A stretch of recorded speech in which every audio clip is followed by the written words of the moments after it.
বন্ধুরা আসসালামু আলাইকুম, রাবেয়া ফ্যামিলি ব্লগ থেকে সবাইকে স্বাগত। এই যে দেখো বন্ধুরা, আমার বাইগনে কত সুন্দর কচু লাগাইছে। এই কচু আমি এক্সকে তুলে নিব, তুলে নিয়ে রান্না করার সময় সবাইকে দেখাবো। সবাই তাহলে পাশে থেকো আর সবাই সাপোর্ট করো আর পুরো ভিডিও দেখে নিও।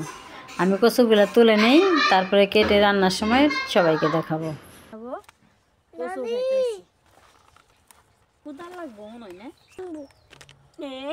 বেশি নিচে নিচে বেশি জানি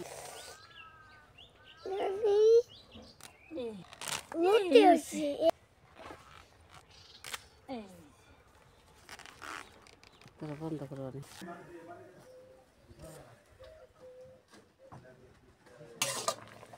একটু ভাবতে নিলাম।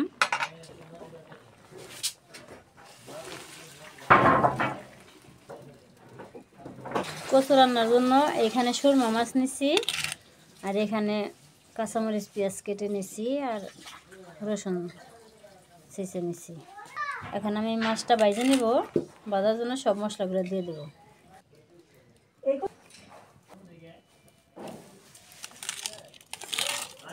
মাছটা ভেজে নেব, তেল দিয়ে দিলাম কড়াইতে। এখন মাছগুলো দিয়ে দিব।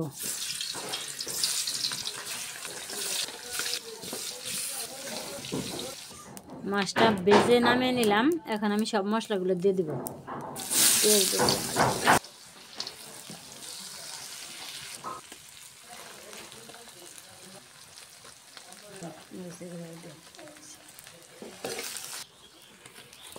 ভালোভাবে কষিয়ে নিলাম। এখন কচুগুলো দিয়ে দেবো।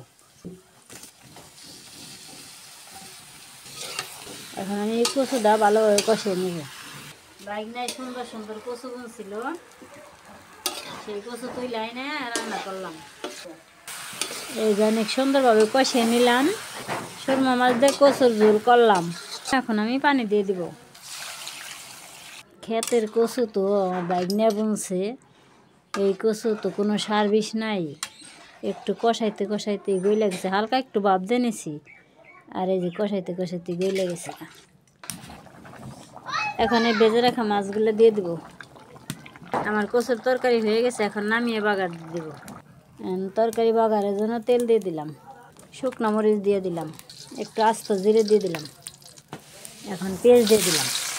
দেখেন দাও। এখন আমি একটু নেড়ে চেড়ে বাগারটা মিলিয়ে নামিয়ে নিব। এই যে দেখো বন্ধুরা, কত সুন্দর কচুর তরকারি নামিয়ে নিলাম। এখন আমরা সবাই খাওয়া দাওয়া করি গে। তাহলে ভিডিও এখানে শেষ করলাম। সবাই ভালো থাকবে, সুস্থ থাকবে। আল্লাহ হাফেজ। মিস্ত্রিরা কাজ করতেছে, খটখট শব্দ।